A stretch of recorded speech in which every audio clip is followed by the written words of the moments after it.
Pagkatapos po noon, nakamiting po ng mga foreigner po sa Dusitani si Senator Trillanes. Mga ilang araw po, na-meet din po ng mga foreigner, sina dating Speaker po Romualdez, si Boss El Saldico, sa townhouse po. Then kasama rin po si Senator Trillanes doon. Unit 9, townhouse, sa may Makidli po. Dito sa parte ng tawag ninyong ICC operations, Ang unang maalala ko po na na-meet po nila is si Senator Trillanes po sa Dusitani.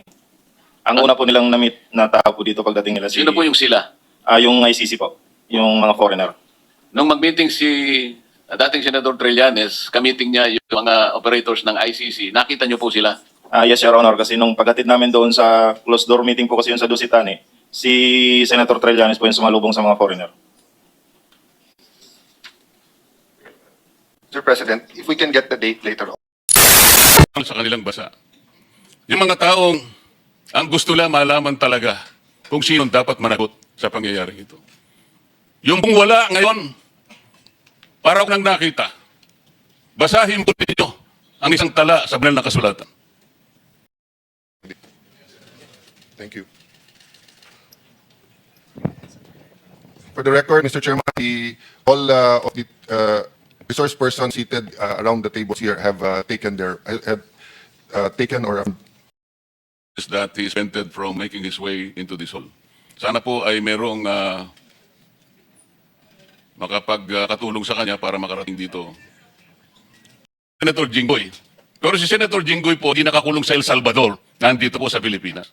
Si Senator Bato, wala naman pong determination na nakabasa ng Pilipinas. Gusto lang nilang ilabas sa Pilipinas para malusaw nga po yung bilang namin. Yun lang po para pakatandaan ninyong mabuti. Lahat po ng sasabihin nila, ililinlangin kayo, ililigaw kayo.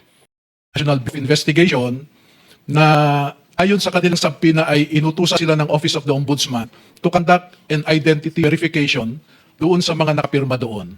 So nangyari po yon, pero nagkaroon kami ng konting tatanong sa NBI dahil ang delegated authority nila ay to conduct identity verification lamang, ngunit pinaghiwa-hiwalay po nila ito si Ocho at nag-conduct po silang isang custodial investigation.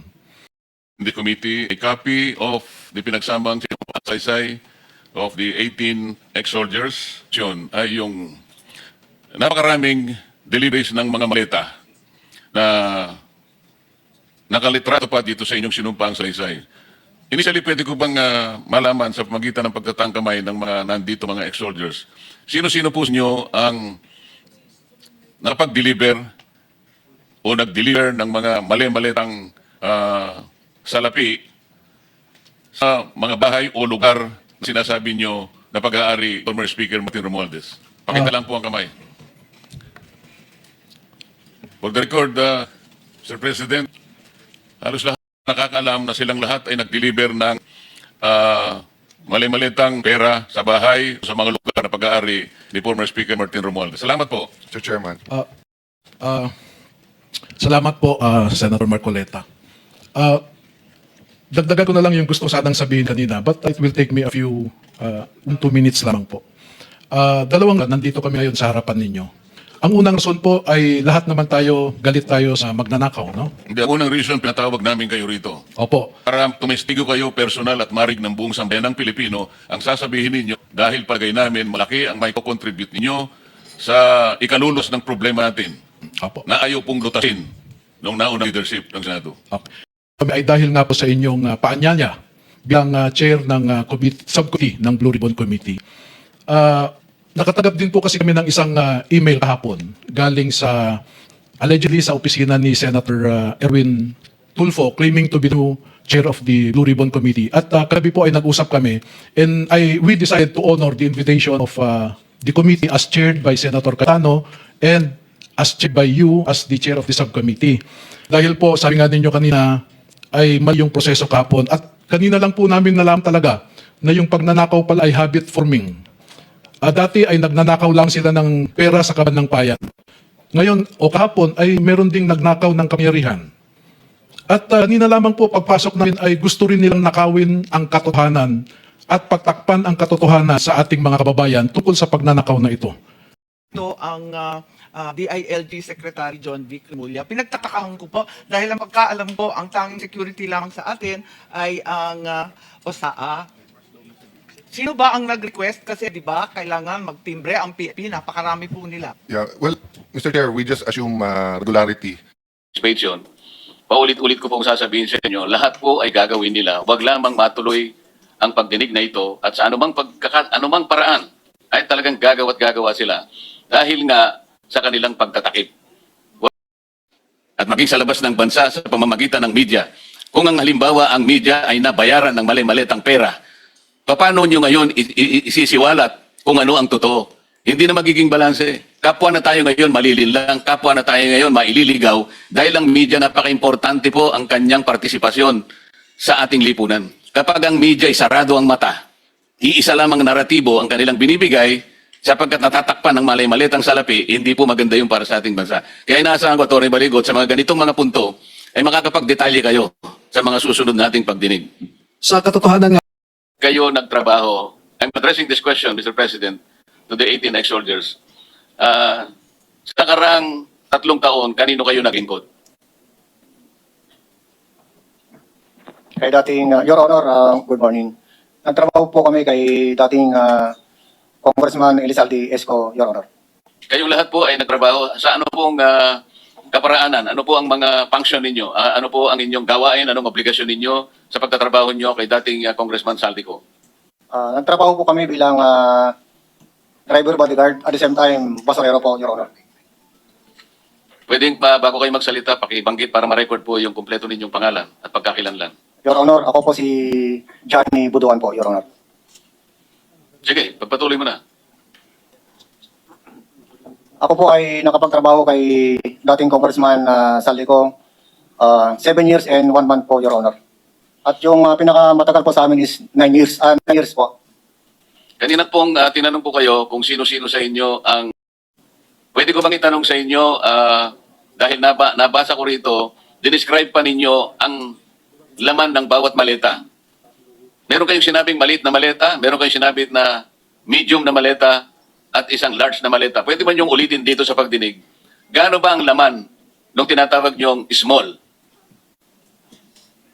Yung small, Your Honor, is naglalaman po ng 20 to 25 million. Pesos.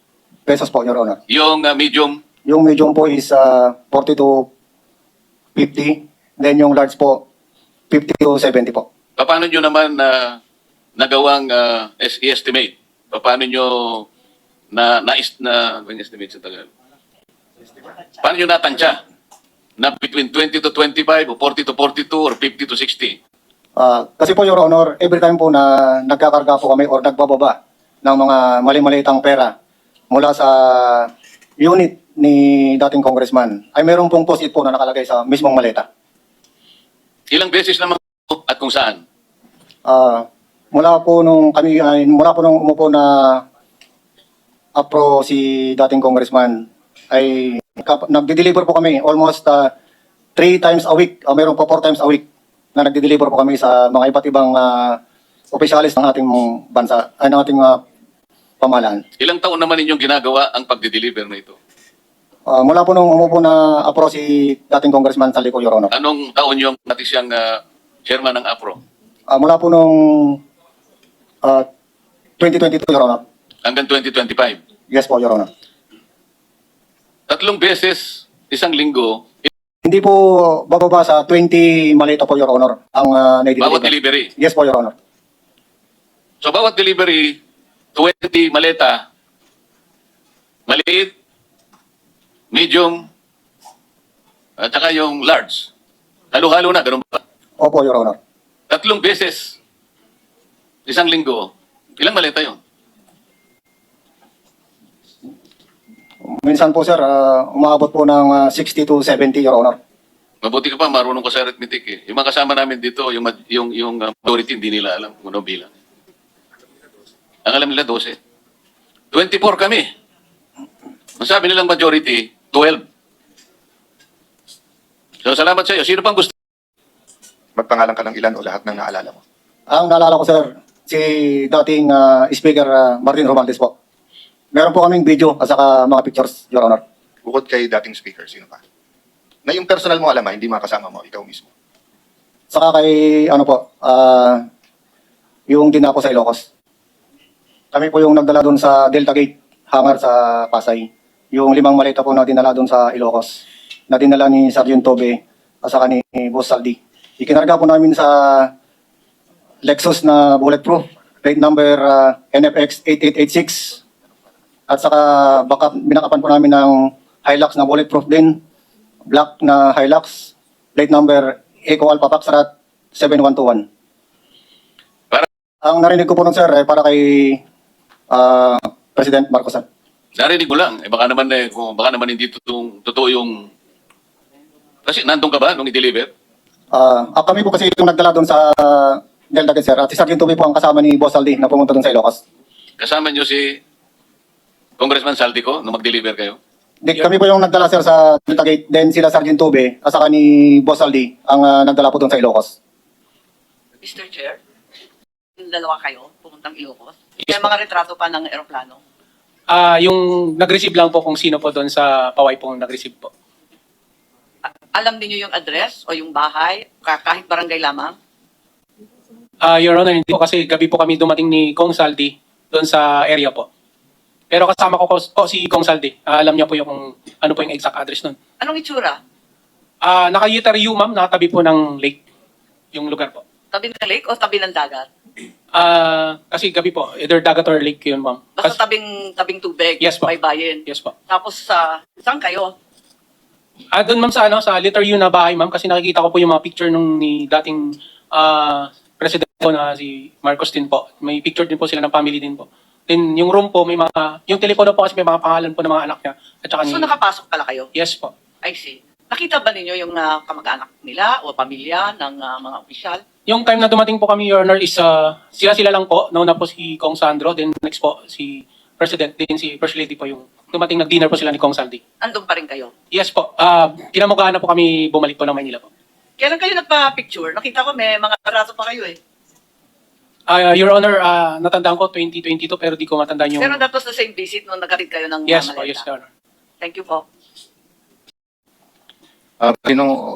Nung pumutok yung flood control po, 2024,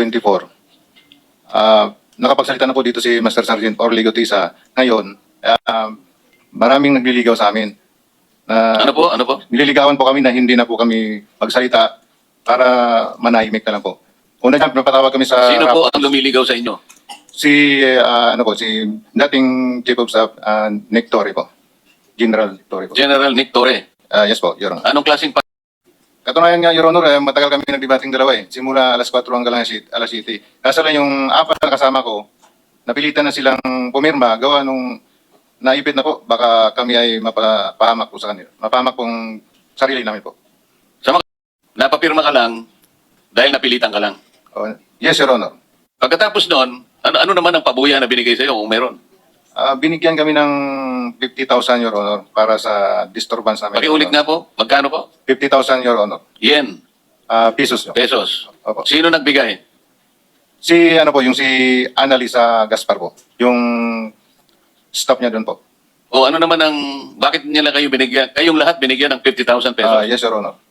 Para manahimik Opo, Your at Honor. huwag patibayan ang pinagsasabi ni Sergeant Gutesa. Opo, Your Honor. At saka sa mga sunod na araw, Your Honor, pinatawag naman po uli kami na yung lahat ng cellphone po namin, ibibigay po sa kanila. Sa anong dahilan? Papalitan po ng mga bago po, iPhone po. 22 sa 14 na restrict po kami nagde-deliver hanggang 22 to 23 December po. Ano pong address? 42 McKinley Road. McKinley. Pagkaraan ng panahon na yan, saan naman kayo nag-deliver? 2024 po hanggang natapos yung termino ni Boss.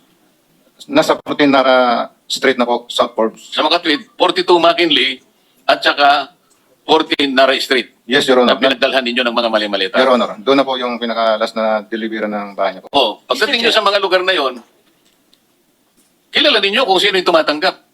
Hindi naman siguro basta nyo na lang nilagay sa Ito po, si Mayordoma niya po, si Ma'am Jocelyn po.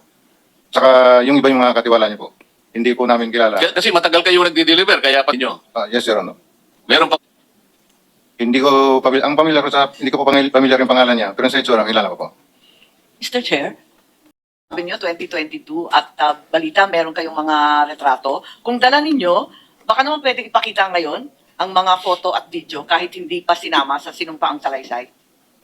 Kasi ayaw pa picturean ni Kong Saldi yung maleta po. Pero may nakita akong mga picture, kung pwedeng ilabas na rin ngayon para mapatunayan. Maraming nakikinig at mga Ilocanong abalang-abala. Bago sa invitation, kinakailangan yung address. Kaya nai-email ka siguro. Siguro, narinig ko na ko yung pangalan ng Mark Tiksay at saka John Paul Estrada, pero hindi ko po sila kilala personally. Sa kanilang mga salaysay kasi paulit-ulit na itong dalawang ito ang unang-una ay nagbibilang ng pera para ilagay sa maleta. Sila yung sila yung pinagkakatiwalaan ni former Congressman Saldico para sa mga deliveries.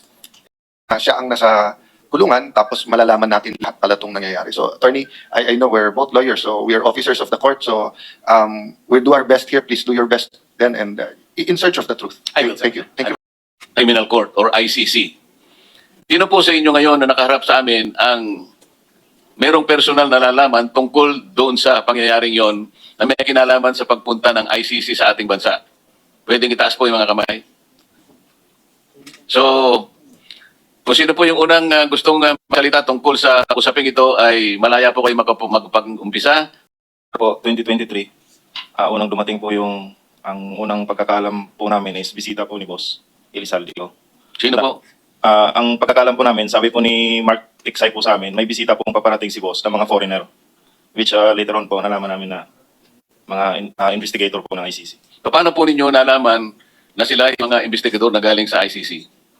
Your Honor, nakita po namin sa TV po, yung si Chantal Daniels nag-appear po doon sa TV po. Then siya po yung napicturean ko na ini-escortan po namin dito po. Sino po ang nagbigay sa inyo ng tungkulin na asistihan ninyo yung mga ICC investigators? Paano po nagsimula ang inyong paglilingkod sa kanila?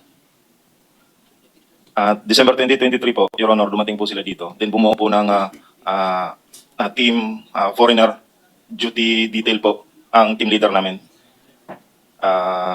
Then sinundo namin sa airport po, then dinala namin sa Setadines Makati yung unang accommodation po nila. Paano po ang coordination ninyo? Kailangan ikwento po ninyo paano nyo sinusundo, sino ang nagbibigay sa inyo ng utos, paano saan nyo sila dadalhin, saan lugar po nyo dinadala. Kung ano po yung nakasulat dito, banggitin po ninyo.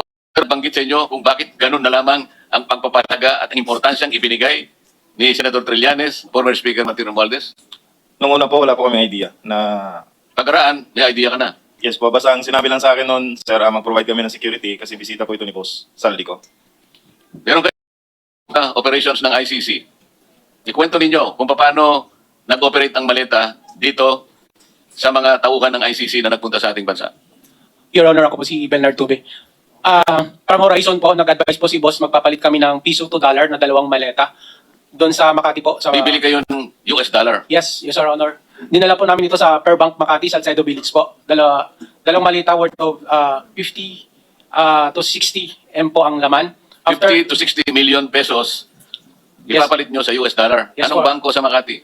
Per Bank po yung building, Your Honor, 146 sa Salcedo. Hindi siya bangko, sir.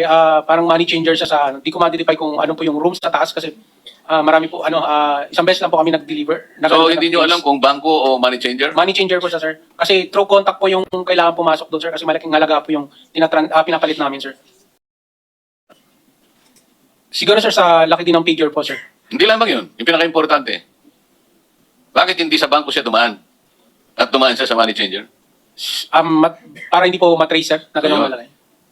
After that, sir, napalit na namin ng piso to dollar. So, isang maleta na lang po yung kapalit, binaba namin sa van. Then, Kanino nyo binigay? After po nun, sir, binalik namin sa Horizon. Ang narinig ko po, sir, ibibigay po to kay Speaker. Yun na po siguro yung ka-meeting nila Kong, Senator Trillanes po. Doon na po yung, Kasi kung pinalit mo ng dollar, gagamitin ng hindi Pilipino, di ba? Kasi tayo, ang gamit natin, sarili nating pera. Tama ba yun? Yes, sir, Honor. Kung yun na kanilang kakausapin. Yes, Your Honor. Ilan ang mga taong nakausap nila magsimula nung pumunta sila rin? Nung unang dating po nila ng December 2023, Your Honor, 2 beses lang po yung activity na ginawa nila, yung na-meet po nila si Senator Trillanes, then yung pumunta po sila sa townhouse. Then bumalik po sila October 2024, Your Honor. Then doon na po namin nakita ang sunod-sunod po na activity namin doon sa Maidas, kasi yun po ang ginawa nilang venue po ng investigation, Your Honor, ng mga foreigner. Nakita po namin doon ang mga witness po na kanilang ini-interview po. Magbigay pa ako ng example, Your Honor. Katulad po ni Jed Mabilog po. Ako po ang nagsundo sa lobby po ng Maidas, then inakyat po sa 10th floor, kung saan nandun po ang mga foreigner po. Nauna kami sa area kasi advise na kami ng team leader namin na mag-proceed na sa building ni Tito Soto sa Baclaran. So, after lunch, nandun na po kami aboard. Ngayon, nag-antay kami na dumating sila ni Busaldi. Pero na dumating sila, ngayon, na okay na yung area, nariko na namin. Pagdating nila, na ako nag-guide po dun sa baba. Parang may basement sa gilid po. Ngayon, dumiretso yung limo ni boss, umikot. Tapos nag-drop off. Tapos, makyat sa panagdanan, Your Honor. At tapos may elevator. Kasama niya po si A.A. Mark, saka si Paul, saka yung ISO niya po niya si Police, Police Major Dichoso po. At tapos noon, pasakay siya sa elevator, pagbukas ng elevator, may nagsalubong po doon. Sumakay sila.